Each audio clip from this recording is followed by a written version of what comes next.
प्रिय दर्शकों, आज हनुमान जी कहाँ हैं, इसके विषय में तुलसीदास जी ने अपने काव्यों में बताया है। तो आइए जानते हैं। प्रिय दर्शकों, सब्सक्राइब करें हमारे इस चैनल को और हाँ, इस बेल आइकन को भी ऑल पर सेट कर दें ताकि हमारी सारी वीडियो आप तक पहुंच सके। धन्यवाद। दर्शकों, आपने यह चौपाई तो सुनी ही होगी। चारों जुग प्रताप तुम्हारा, है प्रसिद्ध जगत उजियारा। संकट कटे मिटे सब पीरा, जो सुमरे हनुमत बलबीरा। अंत काल रघुवर उरजाई, जहाँ जन्म हरि भक्त कहाई। और देवता चित्त न धरई, हनुमत से ही सर्व सुख करई। अर्थात चारों युगों में हनुमान जी के ही प्रताप से उजियारा होता है। हनुमान जी को छोड़कर और किसी देवता को चित्त धारण करने की आवश्यकता नहीं है, क्योंकि आज भी हनुमान जी धरती पर हमारे बीच सशरीर मौजूद हैं। हनुमान जी इस कलयुग में सबसे ज्यादा जागृत और साक्षात हैं। कलयुग में हनुमान जी की भक्ति ही लोगों का उद्धार कर सकती है, लोगों को दुख और संकटों से बचा सकती है। आज के समय में बहुत से लोग बाबाओं, ज्योतिष और तांत्रिकों के चक्कर में भटकते हैं, क्योंकि वह हनुमान जी की भक्ति शक्ति को नहीं पहचानते। ऐसे भटकते हुए लोगों का राम ही भला करे। परंतु अब बात आती है हनुमान जी की। वह कहाँ है? रामायण के बाद हनुमान जी कहाँ गए? तो आइए इस संदर्भ में जानते हैं।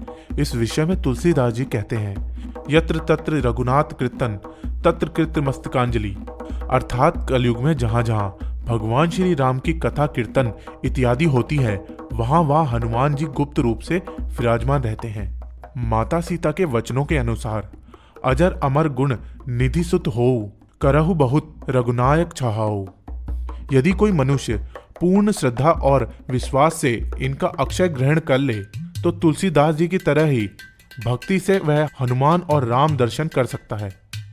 हनुमान जी के जीवित होने के प्रमाण समय समय पे मिलते रहे हैं, जो इस बात को प्रमाणित करते हैं कि हनुमान जी आज भी धरती पर ही हैं। और 16वीं सदी के महान संत कवि तुलसीदास जी को भी हनुमान जी की कृपा से ही राम जी के दर्शन हुए थे। यह कथा बड़ी प्रचलित है कि हनुमान जी ने तुलसीदास जी को कहा था कि राम और लक्ष्मण चित्रकूट में नियमित रूप से आते रहते हैं। मैं वृक्ष पर तोता बनकर बैठा रहूंगा। जब श्री राम और लक्ष्मण आएंगे तो मैं आपको संकेत दूंगा। हनुमान जी के आज्ञा के अनुसार तुलसीदास जी चित्रकूट घाट में बैठ गए और सभी आने जाने वालों को चंदन लगाने लगे। राम और लक्ष्मण जैसे ही आए, हनुमान जी गाने लगे, चित्रकूट के घाट पे भई संत के भीर, तुलसीदास चंदन घिसे तिलक देत रघुवीर।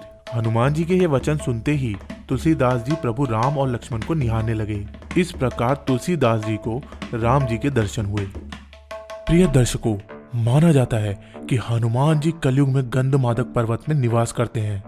ऐसा श्रीमद् भगवत गीता में वर्णन है। उल्लेखनीय है कि पांडव अपने अज्ञात वनवास के समय गंधमादक पर्वत के पास पहुंचे थे, जो कि हिमालय पर स्थित है। इसी से जुड़ी आपने यह कथा सुनी होगी कि एक बार भीम गंधमादक पर्वत पहुंचे थे, जहां उन्होंने हनुमान जी को लेटा हुआ पाया और उनकी पूंछ हटाने का प्रयास किया। इसी से उनका घमंड चूर चूर हो गया था। गंधमादक पर्वत का उल्लेख कई पौराणिक हिंदू धर्म ग्रंथों में हुआ है। महाभारत की पौराणिक कथाओं में गंधमादक पर्वत का वर्णन प्रमुख रूप से आता रहा है। हिंदू मान्यताओं के अनुसार माना जाता रहा है कि यहाँ के विशालकाय पर्वतों और वन क्षेत्रों में देवतागण आज भी विचरण करते हैं। पर्वतों में श्रेष्ठ इस पर्वत में कश्यप ऋषि ने भी तपस्या की थी। दर्शकों, अद्भुत बात तो यह है कि गंधमादक पर्वत के शीर्ष पर किसी भी वाहन से नहीं पहुंचा जा सकता। गंधमादक पर्वत में ऋषि, सिद्र, चरणा, विच्छाद्र, देवी देवता, गंधर्व, अप्सरा आदि निवास करते हैं। वे सब यहाँ निर्भीघ विचरण करते हैं।